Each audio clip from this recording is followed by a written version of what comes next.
Hey guys, this is Two Kids in a Trenchcoat, a football podcast. I'm one of your hosts, Jacob Rosenfarm. I'm your other host, Ryan Sharp. We have returned from our Thanksgiving hiatus and have an okay weekend of football behind us and a pretty good-looking one ahead. For now, though, we'll focus on Thanksgiving weekend. We're going to take on sort of a new format here because at this point in the season, we both think it's time to start looking at things in terms of the big picture. And there are teams that are still in it and teams that are out of it. So we're going to focus less on the games and more on what's going on in terms of teams that are trying to make a fight for the playoff spot. Exactly. As compelling as our analysis of Raiders-Ravens would be this week, I think people are more interested in just how the league is shaping up and what have we really learned about this year and what can we expect in the remaining couple weeks of the year and then the postseason. Yep. So, yeah, super exciting stuff coming up. So getting right into it, we can start with our Thanksgiving games. The Bears knock off the Lions on the road. This is a good win for the Bears in terms of, A, it's on Thanksgiving and it's a division rival, and B, it's just another win on top of their already compiled ones to keep pulling away in the NFC North. Yeah, I've been super skeptical of the Bears as a whole just because of my distaste for Mitchell Trubisky, but at some point you just have to believe in this defense. And so I'm super curious to see how this as the year goes on, how far can this defense take them, just because we haven't really, in this new age of NFL defenses, this is probably our most dominant or team-led defense since those Seattle teams back a couple years ago. Yep, Seattle, Denver a little bit, that 2015 team. That's a really good point, and I'm inclined to think just based on their inexperience, they'll face a playoff offense and just kind of get blown out of the water. But, that happens to a lot of first-time playoff teams, and I think this defense has the potential to carry them well into the future, along with the elite play-calling abilities of Matt Nagy. I like where this Bears team is headed both this year and long-term, so the even bigger picture. Oh, I agree, exactly. Even going farther, yeah, I think the Bears are certainly well set up for the future. I think they've really capitalized on the fact that they do have a rookie quarterback. They have a young, cheap quarterback, and they're trying to make the most of it while it matters. They're going out and get Khalil Mack. They're going out and get Allen Robinson last offseason. They're clearly prioritizing their team around Mitchell Trubisky. Just a question of how far can he take them? I think once you hit a certain point of football genius with a coach, I don't know if Matt Nagy has that yet, but you can throw anyone in there and they'll do just fine. Yeah, and we saw with Chase Daniels on Thanksgiving. Yep. He was just as efficient, if not better, than Trubisky has been all year. And so, yeah, you're right. You might be right. When we've reached a level of coaching, and maybe Matt Nagy's there, it might not matter who's under center. So yeah, things certainly looking up for the Bears. Gun to your head, do you think they're the NFC North champ? At this point, yeah, just because they've won the most games so far, and I don't see them really slowing down at this point. I've seen the Vikings struggle enough that, I don't know, I've lost a lot of confidence in them throughout the season, and the Packers are more or less out of it at this point. So yeah, the Bears don't have a difficult remaining schedule, have the Giants this coming week, and then the Rams at home, Packers at home, and Niners on the road, and Vikings on the road to end the season. So that's at least 3 wins, I would assume. Exactly, at least 3 wins, maybe 4, depending on how that final game That puts them at 11 or 12, and I don't know if the Vikings are doing that. It's gonna be hard to really top that if you're the Vikings. But yeah, so staying within that division is anything you see from the Lions. Any hope going forward? Not this year, or next year. I don't know if Matt Patricia's really the right guy there. I think I like the risk, I guess, going out and getting a rocket scientist to be your head coach. But unless you're putting weapons around Matt Stafford, his stats are just not good enough to get you in the – I mean, they're good enough to get you in the playoffs. They're just – I don't know. Stats don't mean a lot. Stats don't get you to the playoffs. Wins do. Yeah. All these empty stats. I would love to see Stafford go somewhere else. That's my bigger picture with the Lions. I think it's clear time needs to they're just on this treadmill of mediocrity. I keep harping on that term, but they clearly Stafford is good enough to keep them relevant, but not good enough to take them to the Super Bowl. And at that point, what are you doing? So I think it's time for a rebirth in Detroit. I'd love to see what they could get for Stafford on the open market. Someone like the Jaguars, I'd be very curious to see what they would give up for someone like Matt Stafford. Yeah, someone who has some pieces to give up and is in desperate need of a quarterback at this point. Jacksonville going with Cody Kessler this week. Yeah, that's brutal. That is absolutely brutal. That makes a lot of sense as a potential landing spot. That'd be a lot of fun. That'd be a lot of fun for sure. But yeah, we don't need to harp too much on the Lions. Yeah, we can talk about that in March and April. Bingo. For now, though, we can move on to our afternoon Thanksgiving game. really shaking things up in the NFC East. The Cowboys, who we both pretty much counted out after their loss to Tennessee on Monday Night Football, beat the Redskins by 8 and now control that NFC East. Unreal. This Dallas turnaround has been phenomenal and due in no small part to the acquisition of Amari Cooper. Like, he has transformed that offense in a way that I just could not fathom. Yeah, I thought they were dumb to make that trade, or not dumb to make it, but to give up a first-round pick. Yeah. But he has more or less single-handedly brought them to the front of this division. Yeah. And if they make the playoffs, I think giving up that first-rounder is worth it. Yeah, exactly. I'd give up Amari Cooper for the 20th pick, for the 19th pick, whatever it ends up being, if they're that good. Yeah, this is a legit franchise who has a coherent plan, it appears, on offense. Like, all the pieces kind of fit well together, and just everything makes way more sense. I know one of our favorite things to do on this podcast is talk shit on Jason Garrett, and it just seems like maybe he's not calling the plays anymore, because it seems like what they're doing on offense is like not boring. No, it's incredible. It's unique. It's kind of fun. It's interesting. Yeah, all props to Jason Garrett. Probably more to Scott Linehan, their offensive coordinator, but still an all-around impressive effort. They face the Saints this weekend. That should be a really fun matchup, because I'm personally a big fan of the Saints defense. This Cowboys defense. I love what they're putting together. I think their pass rush is legit. DeMarcus Lawrence is awesome. Their collection of linebackers is elite. Jalen Smith, Leighton Vander Esch, Sean Lee when he's healthy. Those are 3 top flight linebackers, and their secondary is solid. Byron Jones, I've been praising him all year. He's fantastic. So their collection of assets on that side of the ball is impressive. That Saints-Cowboys game is something 2 weeks ago we thought was going to be a joke of a Thursday night game, and now it's shaping up to be competitive. Exactly. We'll definitely talk more about that on tomorrow's podcast, but for right now, the Cowboys really look like they've gotten it figured out. Yeah, I can't wait to see what the Cowboys are putting up, and if they go into the playoffs this hot, I would be loath to face them there, because they have just enough to give me fits. They have a really strong running game, a great defense, and a quarterback who's competent. I don't know. They have the recipe to be feisty in the playoffs, and I'm super excited.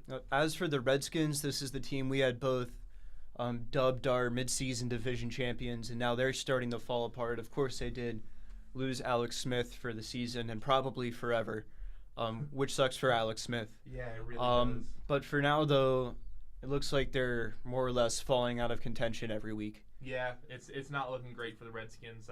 5 games remaining left in the season. They travel to Philly, host the Giants, travel to Jacksonville, then to Tennessee, and then finish their season at home versus the Eagles. A path to the playoffs still exists, but none of those are particularly easy either. Exactly, and with Colt McCoy under center, like, really, I don't know. I don't think they'll be favored in any of those games. Maybe the Jaguars, but still, it's not. This season seemed to kind of zag when everyone was zigging. They were running the ball, great defense, and then Alex Smith destroyed his ankle, and their whole season flipped on its head. Yeah, something I've been kind of disappointed by is how much Adrian Peterson has cooled off in the past few weeks. Yeah. I thought it was cool to see, this old guy running like crazy. Still have Frank Gore, though, which is cool. So we still got one old guy, but yeah. Really disappointing stuff. 35 yards this past week versus the Cowboys, 51 2 weeks ago against the Texans. Just not what you're looking to see from somebody who'd been chewing up the league. Yeah, the first exactly. half of the season. I get maybe the league figured him out. I would think. Maybe he's just tired. He is 33, now? Something like that. Something old, yeah. Yeah, I don't know, but the Redskins, at this point, I don't expect them to make the cut. Just too ravaged by injury, so it's a shame. So yeah, but time to say goodbye to the Redskins. Yeah, when you lose 3 starting linemen in the same game, and then your starting quarterback the next week, not a lot of coming back. There's no coming back from that. So on to our Thursday night game now. The Saints knocking off the Falcons 31-17. Saints are the clear front runners in the NFC South.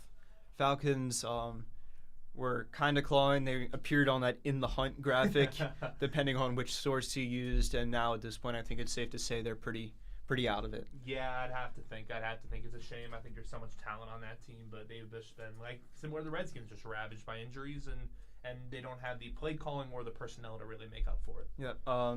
How much longer do you think Dan Quinn lasts? That's an interesting question I've been thinking about. I mean, I could definitely see him gone after this year, but I could also see just a Super Bowl, not hangover, but you got us the Super Bowl. We're going to keep you around for for 3, 4, 5 more years longer than you should. I could definitely see that happen. So I'm unsure, but if I were in charge, he'd be gone. I'd probably give him 1 more year. Yeah, I think 1 more year sounds about right. I just think at this point we've seen that trend of moving away from putting defensive guys in your head coaching position and focusing more on offense, because that's how you win games in today's NFL. And you look at the hires on defense this year, Steve Wilkes, Matt Patricia. Neither of those have gone particularly great. So no. And then we're seeing with other, Todd Bowles seems to be on the way out in New York. Like, defensive-minded head coaches have not. It just does not seem like the way to go. No, it really doesn't. You look at a guy like Mike Vrabel, who has made just some bad offensive play decisions this year. I feel like with someone who understands offense, you don't screw up that bad multiple times. No. I mean, a lot of that falls on Matt LaFleur, their offensive coordinator, but maybe at some point you need to have a head coach who's somehow involved in the offensive game. Like, the sense I get out of Tennessee is that the offense is almost all on LaFleur, and it has not looked ideal so far. So, at some point, you need a head coach to step in and sort of take control. Cliff Kingsbury to the Titans. I mean, I'm all.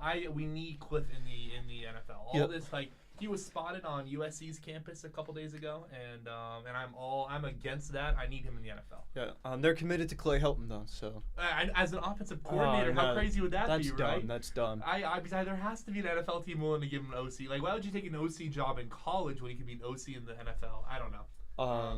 Cliff, we need you though. We need you bad. We're talking about neither of the teams in this matchup. Though Sean Payton though seems to be an offensive-minded head coach sometimes. He's also defensive-minded in terms of paying his players to knock other guys out of the game. And it looks like the Saints are getting ready to knock some people out of the playoffs here too. So. Yeah, I think that was the perfect transition. I love how you brought that all together. But yeah, Saints look dominant. Nothing new there. Saints look probably the favorite in the NFC at this point. At this point, yeah, I would say so. So yeah, they're the only team to beat the Rams. Exactly, when you put it that way. So moving on though. Yeah, I think it's safe to move on. Our next game doesn't have too many playoff implications. We just want to talk about it. Yeah, because it was funny. Baker Mayfield lights up the Bengals. Browns knocked them off 35-20. Best part of this game involved a former Sun Devil. Why don't you tell us about that? Former Sun Devil, first round pick Demarius Randall, picked off. Then it was still Dalton in the game at that point, correct? I believe so. Yeah. So picked off Dalton near the Bengals sideline. Takes a couple steps and hands the ball to former Cleveland Browns coach Hugh Jackson, who is now working as a special assistant for his best friend Marvin Lewis in the Cincinnati Bengals. So yeah, I thought that was pretty incredible.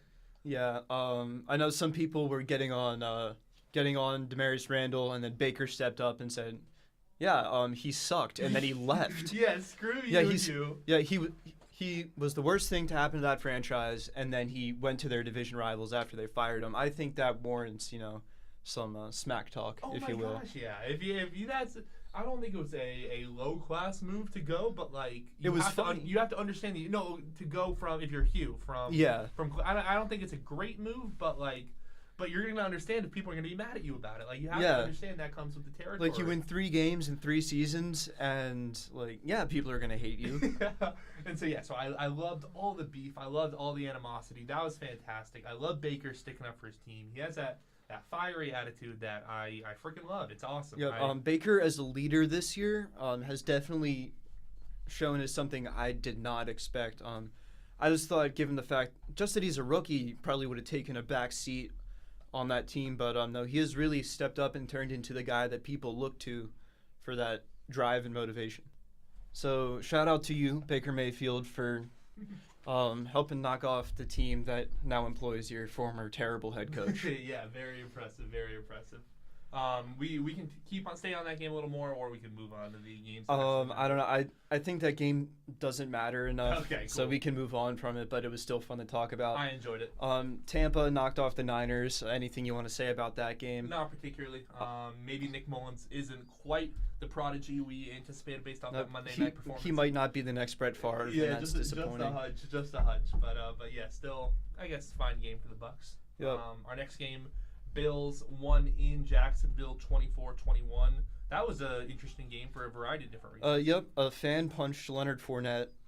So that's Bills Mafia. And then threw a beer can at him. Yeah. Yeah, Bills fans are wild, man. Bills fans are nutty. That's honestly the biggest takeaway from this game is that Bills fans are nutty. I mean, I think we already knew that, but this Okay, takes good it to a new level. That someone literally punched a guy wearing a thick helmet. You know, how dumb are you? So yeah, the fight was, I guess, fun to watch. It was Fight, yeah. It's probably our first big football fight this year. You know, definitely. I think unless we're blanking on something. Yeah, I mean the one before ASU, U of A. That was kind of spicy. Yeah, but definitely not as violent as this one. No. Anyway, the Bills won that game. Lamar Jackson wins his second career start. Threw a couple picks, but the Ravens still doubled up the Raiders 34-17. This game was close for a while, but the superior team pulled it out. I'm curious to see how the Ravens look going forward. Not look, but how their playoff possibilities project with Lamar under center. Like they still are in the thick of the hunt, and this was not an important win, but a needed win if you're really a playoff team. Yep, I think when Jim Harbaugh made the decision to switch to Lamar Jackson, he in turn made the decision to accept that it is okay if we do not make the playoffs with Lamar Jackson in his first couple NFL games. And I think that's probably something he discussed with his front office. He said, like, this kid needs to play, but I know we're in the hunt, but if we throw him in, we might not make it. Are you guys okay with that? And it seemed like they are. You'd have to think, yeah. If he's still starting. Exactly. So if they do make the playoffs, it's really great. And if they don't, Lamar got that playing time that he needed because he was obviously ready. And in a lot of ways, Joe Flacco just wasn't getting the job done. No, Joe Flacco was clearly not the answer. So there. I think an 8-win season for this Ravens team, playoffs or no playoffs, is still probably somewhat of a success. Yeah, I'd have to agree. But like we said, playoffs is far from out of the question. They do have a difficult schedule remaining, playing both the Chiefs and the Chargers. But yeah, should be a fun stretch for the Ravens heading towards the postseason. Yep, that's definitely something to keep an eye on. Unfortunately for them this week, they played the Raiders, so we don't have a lot to talk about. The next game, though, huge in terms of playoff standings. The Seahawks go down the field in the last minute of the game and kick the game-winning field goal to beat the Panthers in Charlotte 30-27. Really good win for Seattle here. Yeah, this was huge. This was a massive game, like you said, for playoff implications for just where these teams were at. The Panthers kind of reeling after a disappointing loss last week. Just they're kind of a malaise over the team as a whole and as a serious playoff contender or not. And most of this game, I thought this is what we needed to see. This is what we're looking for from this Panthers team. And then they just fell apart in the final minute. Yeah, the Panthers are the team we thought for sure would have been the 5 seed a couple weeks ago, and now they're just slowly falling out of that too. So 3 straight losses for the Panthers. Yeah, that's not what you want, especially at this point in the season. Exactly. So I'm curious to see where that ends up. What do you think is going to happen? Oh man, I mean, I love their talent, but just everything is pointing in the wrong direction for them. I mean, Cam is playing out of his mind, but besides that, nothing super exciting happened. I mean, okay, I take that back. Christian McCaffrey is super exciting, but it just they're lacking in that push that these playoff teams seem to have, and their schedule towards the end is brutal. Playing the Saints twice in the final 3 weeks of the season. I mean, that could mean nothing for the Saints. They could have it locked up. But everything we know about Sean Payton and that organization as a whole is that they're not going to just let up easy on their division. Don't take things easy. Especially on their division rival. So I am pessimistic about the Panthers, to say the least. Yeah. Something I'm excited for moving forward. Maybe they get it back on track this season. I really like what DJ Moore has done in the past couple of weeks. Been great for my fantasy team too. So I think that was shaping up to be a real good pick for them. Definitely. So maybe he'll step up even more and help them turn things around in the last few weeks of the season here. Yeah, they need somebody to step up because Christian McCaffrey and Cam Newton can't do it all themselves. Yeah, I think that's probably a lot of what we were seeing those first 8 or 9 weeks, and then they're tired. That seems like a very logical explanation. And that's just a real part of the NFL season at this point. Like a lot of these players have played, 8 straight weeks, and they've been just. And just when their entire offense, that's just been destroyed. So yeah, it's just at some point the fatigue of the entire NFL season has to set in, and so I think that's what we're seeing with a lot of these teams, especially in the playoff hunt. Maybe some of them are just falling off from just wear and tear on their body. So yeah, it's curious to see how the Panthers rebound after 3 straight losses this week, traveling to Tampa Bay to take on the Bucs. would love to see a Panthers bounce back victory because I do think they are one of the more talented teams in the NFC, and I think they can make some noise in the playoffs. Yeah, I think they can too, but they have to get there first. Yeah. So that's slightly important. Yeah, so that'll be definitely something to keep an eye on. Moving forward now, we take a switch into the AFC for a second.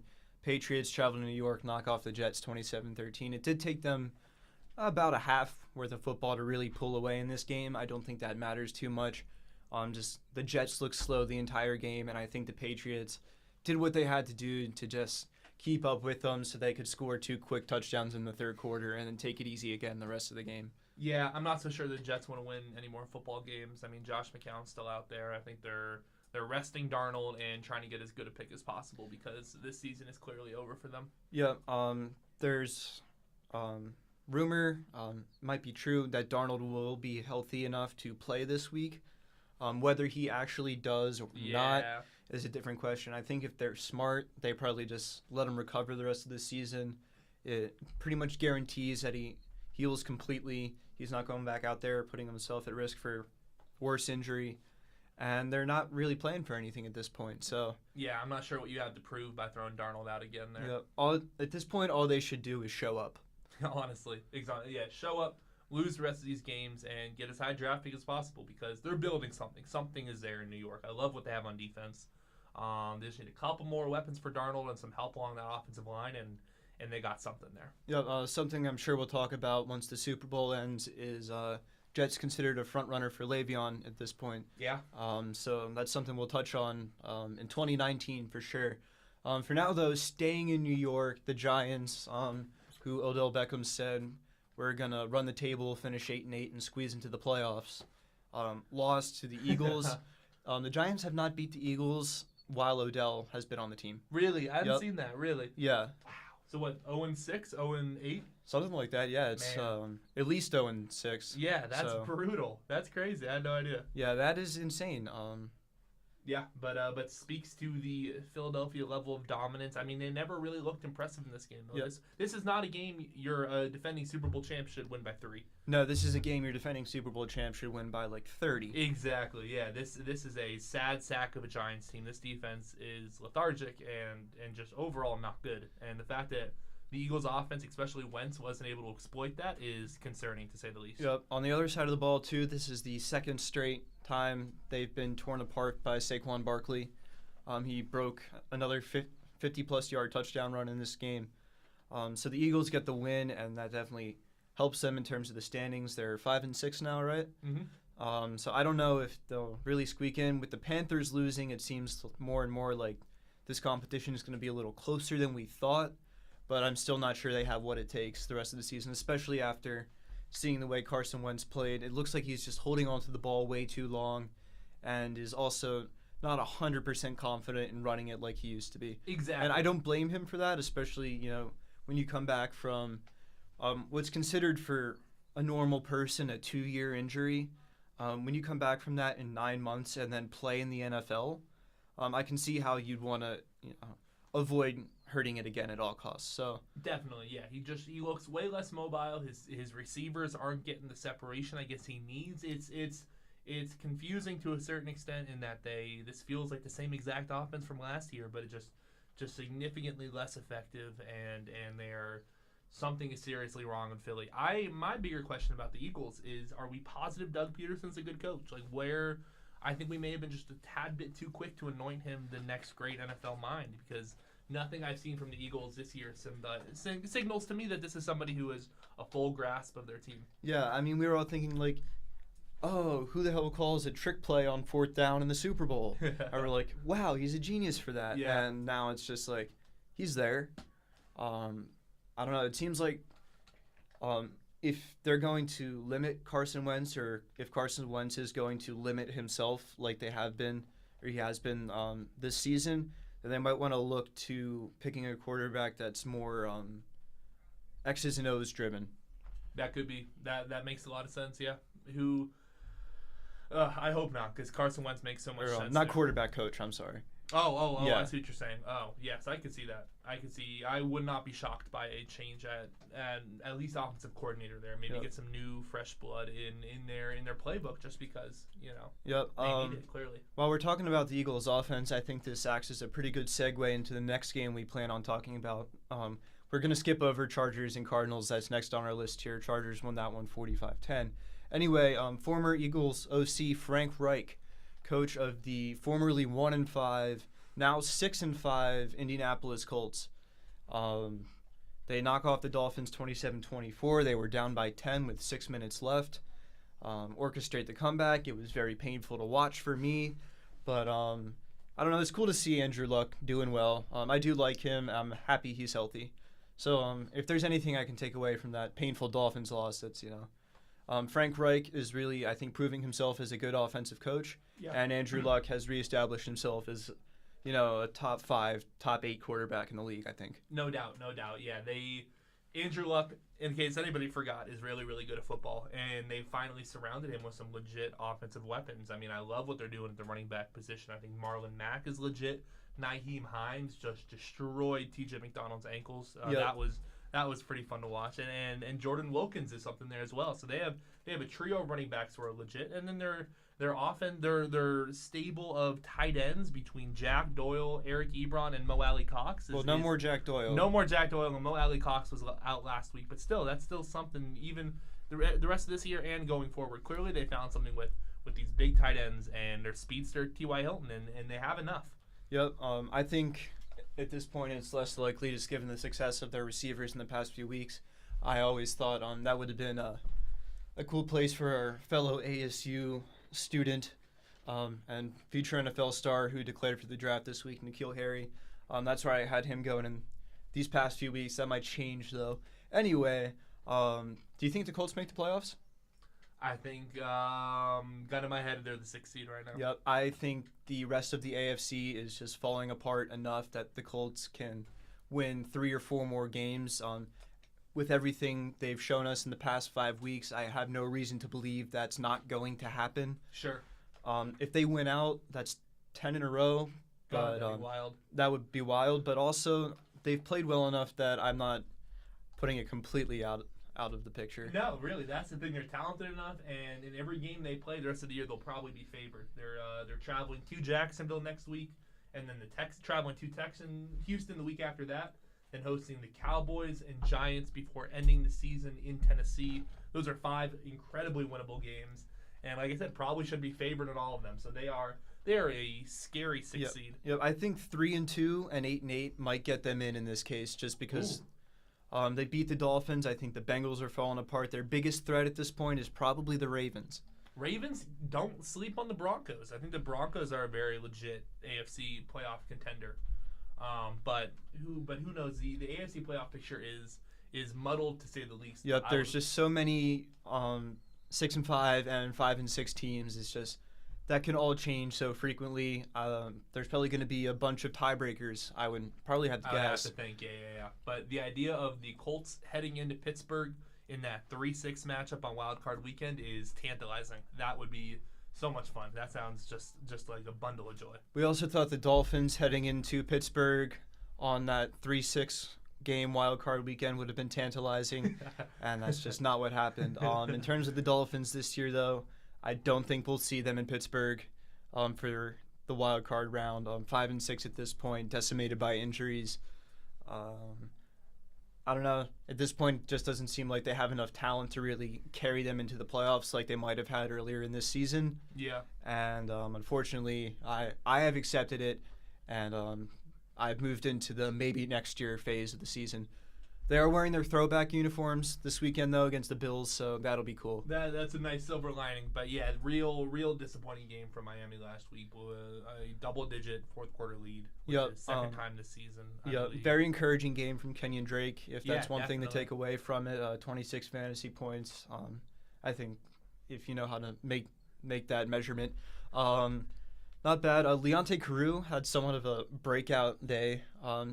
He's really stepped up in the absence of Jakeem Grant and Albert Wilson, and when Kenny Stills has been hurt as well.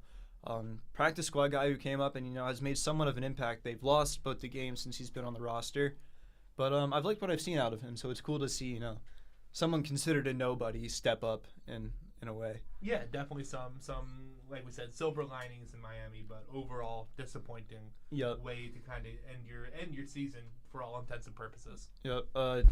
You just talked about the Broncos being a sneaky potential playoff team, and they did just knock off the Steelers 24-17. A big win for them, puts them back in the playoff picture. Maybe we'll see them in Pittsburgh on Wild Card Weekend. It would not surprise me. I think Case Keenum has been criminally underrated for this entire season, and it's impressive to see what he's doing with kind of a nobody group of receivers in Denver. I mean, after trading away Demaryius Thomas, it's Emmanuel Sanders and a bunch of unproven rookies, and so Case Keenum has been really impressive. I really like what I've seen, and that defense is still solid. Yep. That defense still has pieces holding the Steelers' offense to 17 points, 7 of which came from their kicker on a touchdown. So there's a lot to like in Denver. Yep, for sure.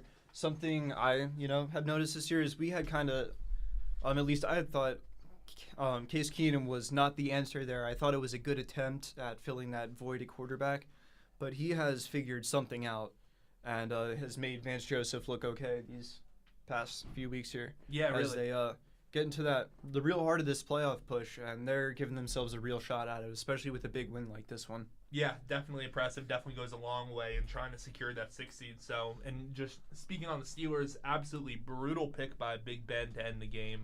For those who didn't see it, they were threatening on the goal line, down by 7 with less than a minute remaining, and Big Ben Roethlisberger tries this little loft pass over the defensive tackle that never really seemed like it had a chance, and right into the defensive tackle's arms, and secured the pick for the win. So just a baffling end of game scenario for the Steelers, and one that I would have to think would give them some sort of concern heading forward. Yeah, this has been they did get the win in Jacksonville last week, but 2 straight rough weeks for Ben Roethlisberger. Yeah.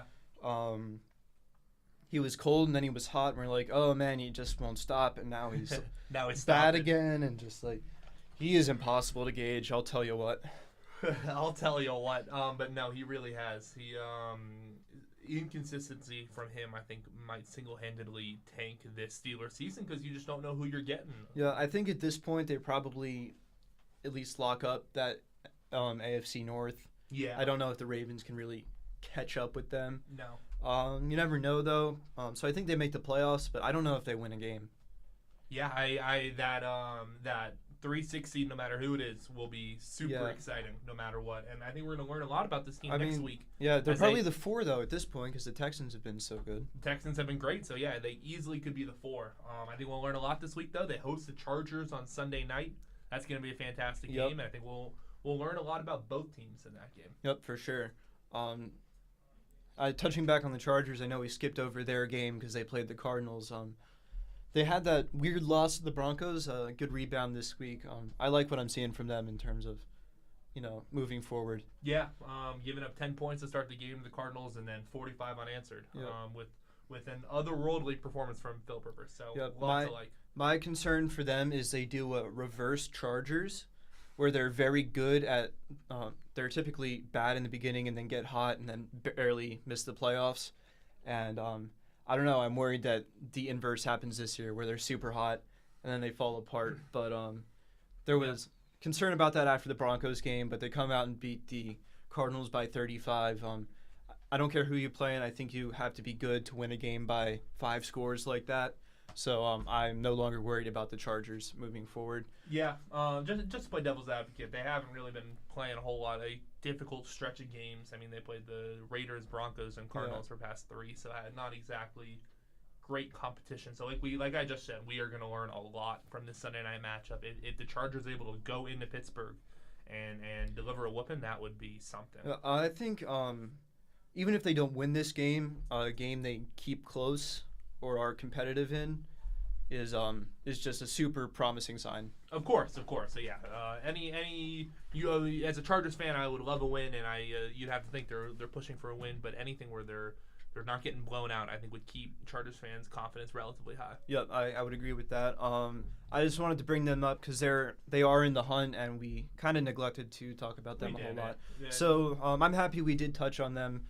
For now, though, we move on to our Sunday night game. The Vikings knock off the Packers 24-17. If I'm being honest, I did not watch a single second of this game. I was on an airplane for all of it. Yeah, that you were. You missed a, I wouldn't say a great game. I'd say a solid game. It was, Aaron Rodgers was not up to the form that I think a lot of us have expected. I think part of that goes on his receiver. I love his group of receivers from Devontae Adams to Randall Cobb, but they lacked in some playmaking on Sunday night that maybe would have helped Rodgers out. But yeah, I think we're seeing something from Rodgers that maybe a slight decline, maybe an indication that he's not quite as happy as some might hope. Something's up though, because I for a player of that talent, I don't think we're just going to see this precipitous drop off at 30. Like he's old, he's older than you would hope, but he's not ancient. He's a good 5-6 years younger than Tom Brady. Exactly. He's still relatively mobile. He still has the arm strength. He still has his mind should be as sharp as ever. So I'm not buying into the idea that Rodgers is done. We just need a new setup for Rodgers, a new system. Yeah. I will say though, I would have rather watched that Bills-Jets game a couple weeks ago. We told no one to watch. Oh yes. I would have rather watched that than been on this plane. The air conditioning broke twice on the ground, so we were delayed, and then it broke again in the middle of the flight. And it was being in a long metal sauna. That sounds horrible. It was terrible, and I wish I was watching Sunday Night Football instead. But yeah, for the Vikings, massive win. I mean, this is the type of. I think everybody saw the Packers comeback written on the wall. That seemed like an obvious. Yeah, especially after what we've seen from them in prime time this year. So exactly, and then for the Vikings to be able to hold them off, Kirk Cousins playing really good football. I think I personally have been down on him to say the least, and I've gone as far as to say that Case Keenum is better. That them replacing him replacing Case Keenum with Kirk Cousins was a mistake. I'm not ready to go back on that statement, but Kirk Cousins is trying his hardest to prove us wrong. He is playing really good football right now, and his play combined with the reemergence of Dalvin Cook is massive for this Vikings offense going forward. Someone I want to touch on as well is Adam Thielen. Now has the most 100-yard games in franchise history, over Randy Moss. Wow! So when you have a guy playing at a Randy Moss level of productivity. I don't think it matters who your quarterback is. Your team's in pretty good shape. Yeah, really, and that is a franchise ripe with fantastic wide receivers from Chris Carter, Randy Moss, now Adam Thielen. That's really impressive to find yourself in the top of those. Yeah, lists. Vikings I think are a scary 5 seed. Oh man, that would be. That's the thing. I'm not convinced they're not going to win the division yet, but yes, you're right. I think they're definitely in the playoffs, and they're going to give some team fits. Whoever that 4th seed is, whether it's the Cowboys or God forbid the Redskins. I think that will be a intriguing matchup. For sure. A game I did watch, though, was the Monday night game. The Texans taking care of the Titans 34-17. Titans now fall to 5-6, just as the Dolphins have. I think it's safe to say they're pretty out of it, even more so than the Dolphins, just because they have that head-to-head loss to them at this point. So, definitely a disappointment. I have been very disappointed by Marcus Mariota this year.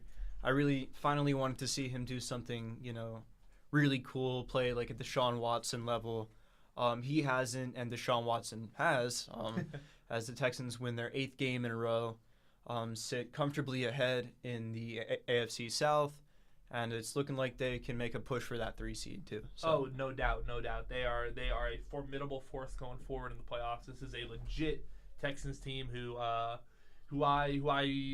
not famously I optimistically penned for my Super Bowl, and while that may not come true, the fact that they have recovered to an 8-3 record is really impressive and really reaffirms what I kind of thought about this team to start the season. Is they have so much talent and there's so many good things going on in this defense, and they're on this defense especially, but on the team as a whole. And if they're able to put everything together, this is a dangerous squad. Yep. I think a good coach is what really takes them to the next level. I, unfortunately, though, think if they make the playoffs, this year, next year, which it seems like, is a real possibility, they'll just hang on to Bill O'Brien because, if there's nothing wrong, why change anything? But I think at the same time, Bill O'Brien is what's holding the Texans back. To a certain extent, I would have to think. But even, like, we keep harping on Cliff, but bringing someone like Cliff in there as their offensive coordinator, replace Romeo Crennel, would be awesome. Yes. Would be huge. Just getting a little bit more of an innovative scheme for Watson and fixing that offensive line. Those have to be their two biggest needs going into the offseason, because that's what's going to kill them in the playoffs is the lack of offensive line play, because Watson is getting slaughtered. Even when he has anything less than 5 seconds, he's fine, but everything after that is just brutal. Yeah. The team I think that struggled the most against this terrible offensive line was the Dolphins. And I think a lot of that just has to do with the fact that they don't really have any powerful defensive linemen outside of Robert Quinn. Yeah. Who they double teamed and pretty much took out of the game. So, yeah. Staying on the Titans, though, like we said a little bit earlier, not what we wanted to see in the first years of the Matt LaFleur, Mike Vrabel pairing. Not the production out of the quarterback position, not really from their defense either. Just been a disappointment as a whole. They have lost a good chunk of close games, but it also seems like a lot of those have come down to play calling. And, yeah, disappointing to say the least, I guess. For sure. Like you said with Marcus Mariota, we are constantly, I think, searching for that Marcus Mariota season, that scheme that's going to perfectly use all of his skills, and we haven't found it yet. I'm not sure it's out there. Yeah, and when you have 3 coaches in your first 5 years, I think that really damages your playing ability as a quarterback. Yeah, I agree. I agree. At this point, Mariota might just be damaged goods. Like, as sad as it is to say, both those quarterbacks from the top of that draft, Winston and Mariota, might be looking for jobs this time next year. Yeah, I really don't want that for Marcus Mariota, maybe because, he's a decent human being. But, it's just disappointing, number 2 pick in the draft, to see him just tread water like this for 5 years now.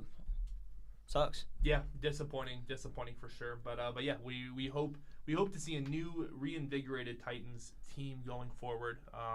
Hopefully with somebody new under center. Yep. I don't want a new quarterback because I like Mariota, but it seems like that, in terms of football, is the best decision to make. I think the biggest mistake the Titans made, though, is the two-tone gray shoulders. Yeah, that is a rough look. Had they not done that, I give them 2 more wins this season. At least. But I think that about wraps it up. Any other overarching thoughts from Week 12 as a whole? I don't know. There were 3 turnovers in 3 plays in that Dolphins-Colts game. 2 of them belonged to Xavier Howard, both picks. That was pretty cool. That was pretty fun. That was probably the highlight of my football weekend. Other than that, I think we're starting to get a decent idea of who is running away with playoff spots, and we're in for a good race for those wild card spots in both conferences, I think. Yeah, super exciting stuff. Love this time of year for football. We're really figuring out who's a contender and who's a pretender, and that is an important distinction as the playoffs are fast approaching. Yep. So yeah, that about wraps up this week's episode of Two Kids in a Trench Coat. It has been awesome talking into this microphone in this stuffy room with Jacob, and we hope you enjoyed it. Have a good week.